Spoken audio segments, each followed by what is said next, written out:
Hello, friends, and welcome to Take Two for this Wednesday, the 23rd of December, 2020. I'm Jeannie. I'm so glad you've decided to come along for the ride today.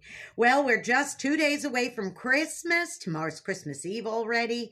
And when I shared with you a little bit about Christmas animals on Monday, I was also talking about the kings bringing the gifts. I mentioned that briefly. So let's just look at this little image right here of the Nativity. And you can see that there's 3 kings there with gifts, with the baby in the manger, with Mary and Joseph. Well, truth be known that although it represents those 3 gifts, there was way more than 3 kings. But in fact, there were 3 gifts. And I'd like to share with you just a little bit about the significance of those gifts. Well, first of all, let's have a look at what those gifts probably looked like, right? You had your gold, your frankincense, and your myrrh. You could see the gold there. It was probably coins, maybe with the image of Caesar on it.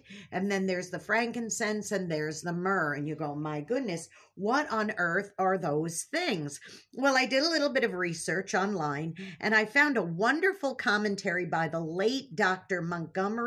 James Montgomery Boyce. Now, he was the senior minister for 30 years of the 10th Presbyterian Church in Philadelphia, Pennsylvania. And he did a wonderful teaching on the gifts and what they represented. So I'm going to just very briefly, I'm going to try to do my thumbnail version and condense it for you. So please bear with me because this is really good stuff, okay? Now, it says that from the Bible story, we know very little about the wise men, but millions of Christmas cards over the years have that little tiny baby in a manger, like the picture I just showed you, singing "We Three Kings of Orient Are," etc., etc.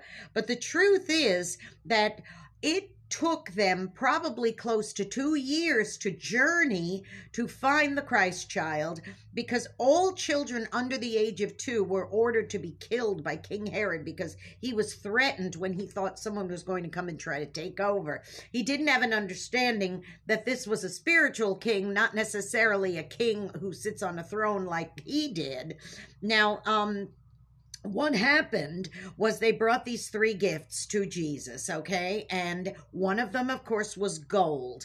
Now, why is gold an appropriate gift for Jesus? Well, gold is a metal of kings, okay? And when gold was presented to Jesus, it acknowledged that he had the right to rule. How cool is that? So the wise men knew he was the King of Kings. Now, what about frankincense? Well, that is a very significant gift because it's used in temple worship. It was mixed with oil and used to anoint the priests of Israel. So it was part of the meal offerings that were also offerings of thanksgiving and praise to God. In presenting this gift of frankincense, the wise men pointed to Christ as our great high priest, the one whose whole life was acceptable and pleasing to the Father. Now, last but not least, you have the myrrh. What is myrrh, you say? Okay, you might know what gold and frankincense or incense is, but what's myrrh? Myrrh was used for embalming. Oh, my goodness. Now, listen, by any human measure, that might be odd or maybe even offensive to present the infant Christ child a spice used for embalming of all things, but it was not offensive because in this case, it was a gift of faith. We do not know precisely what the wise men may have known or even guessed about Christ's ministry, but we do know over and over again that the Old Testament taught them about his suffering. It was a foretelling of it. So the question remains today as we look at these 3 gifts of gold, frankincense, and myrrh, now that you have a little bit of a better understanding of what they stood for, the question remains, Dr. Boyce challenges us in his commentary to say, what gifts do you offer? What gifts do I offer? Well, let's begin with the myrrh. We're going to go backwards, okay?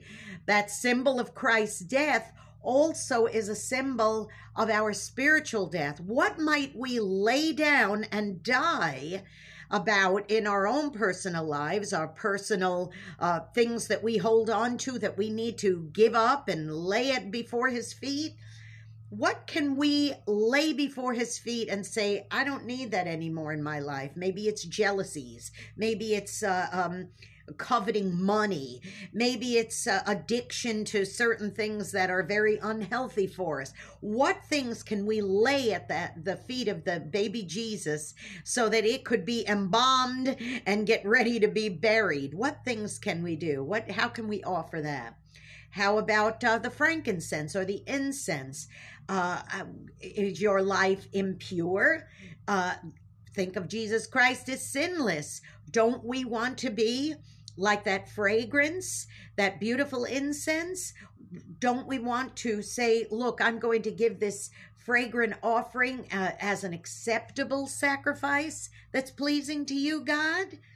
And then what about the gold? Well, gold symbolizes royalty.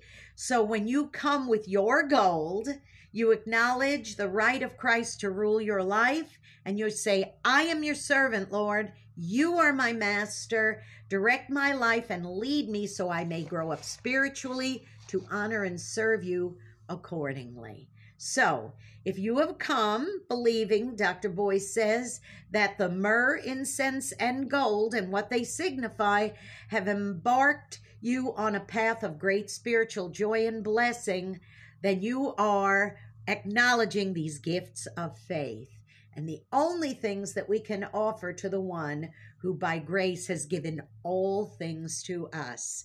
Does it give you a little bit of greater understanding about these things? So when you sing those songs this Christmas season, remember gold, frankincense, and myrrh. Gold, of course, is the metal of kings. Frankincense, a great, beautiful spiritual offering of fragrance. And of course, the myrrh, the embalming, so that the one who died for us could give us eternal life, and we in turn could serve him for the rest of ours. Now listen, you be blessed on this hump day. I hope this has lifted you out of a hump today. And you be thinking about, just meditate on these thoughts today and ask yourself the question, what might I offer to the King of Kings and the Lord of Lords? Okay, now please, please, I'm asking you to join me on Christmas morning because I have a very, very special Unsung Hero of the Week that I'm going to share with you, okay? You be blessed. I love you all very much. Merry Christmas. Remember that reason for the season, and I'll see you on Friday. Bye-bye.